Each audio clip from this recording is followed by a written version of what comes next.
Tahu nggak sih, di Meksiko, Coca-Cola bukan cuma sekedar minuman, tapi sudah jadi bagian dari kehidupan sehari-hari.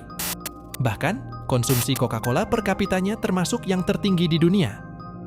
Nah, bayangin kalau kebiasaan ini kita terapkan di Indonesia, atau bahkan dalam kehidupan kita sendiri. Apa jadinya ya kalau setiap hari yang kita minum cuma Coca-Cola selama setahun? Pertama, soal gula. Dalam satu kaleng Coca-Cola ada sekitar 39 gram gula. Itu hampir sama dengan 10 sendok teh loh. Bayangkan, jika kita minum lebih dari satu kaleng sehari, berapa banyak banjir gula yang kita undang ke dalam tubuh? Sebenarnya, hal ini sudah ada yang mencoba. Seorang wanita dari Monaco, selama 16 tahun, dia menjalani hidup dengan minum Coca-Cola sebagai sumber cairan utamanya. Dampaknya, seperti yang bisa kita duga, dia mengalami serangkaian masalah kesehatan. Mulai dari masalah berat badan, gigi yang rusak, hingga masalah serius pada hati. Dan itu baru permulaan. Resistensi insulin, risiko diabetes, dan masalah kardiovaskular juga menjadi bagian dari hidupnya. Nah loh. Ya, di tengah gemerlapnya iklan dan rasa manis yang menggoda, tersembunyi sebuah fakta yang mungkin belum banyak diketahui. Ketika gula dari Coca-Cola membanjiri sistem kita, pankreas kita bekerja keras memompa insulin untuk mengatasi lonjakan gula darah. Over time, ini bisa menyebabkan resistensi insulin, sebuah langkah menuju diabetes tipe 2. Dan juga gigi kita yang terkikis oleh asam dan gula, serta hati yang berjuang mengatasi fruktosa, meningkatkan risiko fatty liver disease. Dan soal ketagihan gula, itu nyata loh guys.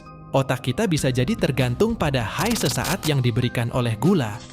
Menurut sebuah studi yang dipublikasikan dalam Journal of Clinical Endocrinology and Metabolism, ketika kita mengonsumsi gula, otak kita melepaskan dopamin alias hormon bahagia.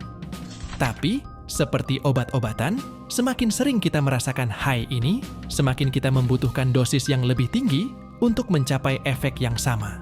Ini menjelaskan mengapa kita bisa menjadi tergantung pada manisnya gula. Nah, dari Meksiko di mana Coca-Cola telah menjadi bagian tak terpisahkan dari kehidupan sehari-hari, hingga kisah nyata wanita di Monaco yang hanya minum Coca-Cola selama 16 tahun, kita telah melihat betapa kuatnya pengaruh minuman manis ini bisa berdampak pada kesehatan kita. Jadi, kalau kamu mau konsumsi Coca-Cola selama setahun, dampaknya pada kita pasti nggak main-main. Dengan mengetahui dampak dari pilihan kita bisa membuat keputusan yang lebih baik untuk kesehatan jangka panjang kita.